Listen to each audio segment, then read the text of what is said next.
Welcome back to my channel Srabani Chatterjee. আমার চ্যানেলের আরেকটি নতুন রেসিপিতে তোমাদের সকলকে অনেক অনেক স্বাগত। তো আজকে বানাতে চলেছি চিকেন পাকোড়া। প্লিজ ভিডিওটি শেষ অবধি দেখো, আশা করি খুব ভালো লাগবে। খুব সহজভাবেই বানাবো। তো এখানে নিয়ে নিয়েছি দুটো পেঁয়াজ, দুটো কাঁচা লঙ্কা, এক টুকরো আদা, খানিকটা রসুন। এবার এগুলোকে আমি একটা পেস্ট বানিয়ে নেব। এখানে আমি 8-10টা মতন গোটা গোলমরিচ নিয়ে নিয়েছি, এটাও একটু থেঁতো করে দিয়ে দেবো। এবার যে পেঁয়াজ, কাঁচা লঙ্কা, আদা, রসুনের পেস্টটা করে রেখেছিলাম সেটা এখানে দিয়ে দিলাম। এখানে 500 গ্রাম মতন হাড় ছাড়া মুরগির মাংস আছে, যেগুলোকে ছোট ছোট দোকান থেকেই পিস করিয়ে নিয়ে এসেছি।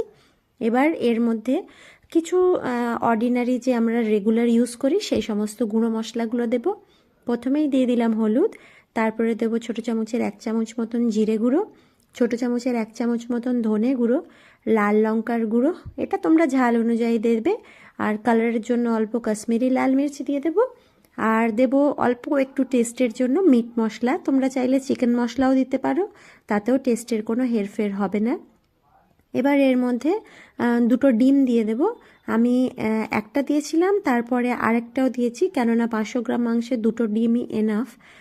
তো দুটো ডিম এখানে ভেঙে দিয়ে দেওয়ার পর যে গোলমরিচটা আমরা আগের থেকে গুঁড়ো করে রেখেছিলাম সেটা একদম পাউডার করা মশলাটা এমন ভাবে গোটা গোটা থাকবে যেন সমস্ত কিছু একসাথে বেশ ভালো মিশে যায়। এবার এটাকে দিয়ে দেব।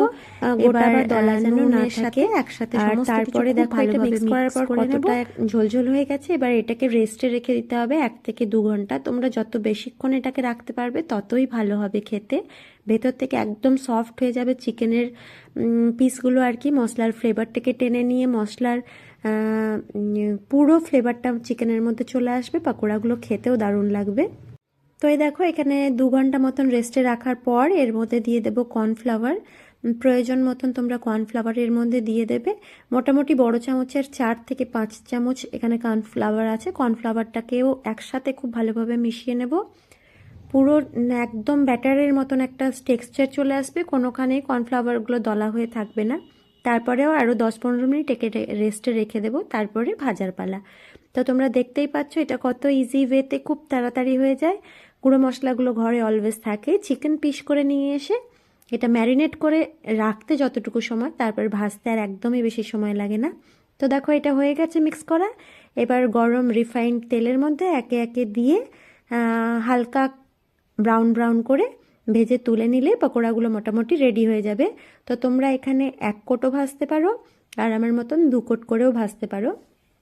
আমি এখানে চিকেনের পিসগুলোকে 2বার করে ভেজেছি, তাতে করে উপরের দিকটা একদম ক্রিস্পি থাকে আর ভেতর থেকে ব্যাপারটা একদম জুসি জুসি হয়ে যায়। তো তোমরা একবার ভেজেও খেতে পারো, আর চাইলে 2বার করেও ভেজে নিতে পারো। তো এবার গ্যাসের ফ্লেমটা মিডিয়াম টু লোতে রেখে দেখো একটু উল্টে পাল্টে ভেজে নেবে। কোনো ভয় নেই, কড়াইতে একদমই লাগবে না, কোনো রকমভাবে এটা আটকে যাবে না।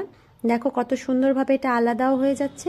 তো হাই ফ্লেমে ভাজবে না, মিডিয়াম টু লো ফ্লেমে ভাজবে, তাহলে তোমাদের ভেতর অবধি চিকেনগুলো একদম সুন্দরভাবে কুক হয়ে যাবে।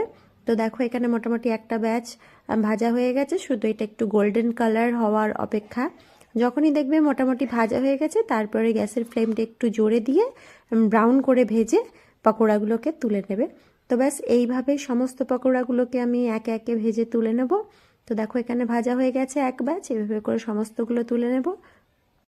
তো দেখো এখানে সমস্ত পকোড়াগুলোই ভাজা হয়ে গেছে। এবার এক্সেস যে ব্যাটারটুকু ছিল তার মধ্যে পকোড়াগুলো দিয়ে আরেকবার খুব ভালোভাবে মিক্স করে নেব, আর তারপর এগুলোকে আরেকবার ভেজে নেব হাই ফ্লেমে অবশ্যই।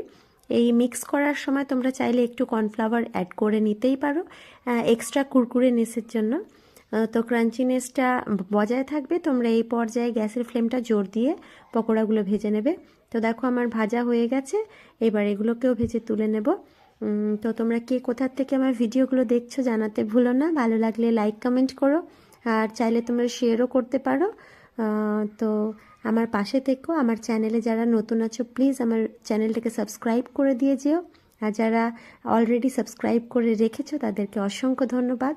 তো এই দেখো আমার পকোড়াগুলো সমস্ত ভাজা হয়ে গেছে, দেখতেই পাচ্ছ। দেখো ভেতর থেকে কতটা সফট হয়েছে, আর ওপর থেকে কিন্তু একদম ক্রাঞ্চি ক্রাঞ্চি একটা ব্যাপার থাকে। তো তোমরা এটা কাসুন্দি বা টমেটো কেচাপ বা যে কোনো ধরনের চাটনি দিয়ে সার্ভ করতে পারো। দেখো এর লুকটাও কত সুন্দর এসছে, কত জুসি, দেখেই বোঝা যাচ্ছে। তো অবশ্যই তোমরা এভাবে একবার ট্রাই করে দেখো, আর আমাকে জানিও তোমাদের কেমন লাগলো রেসিপিটা।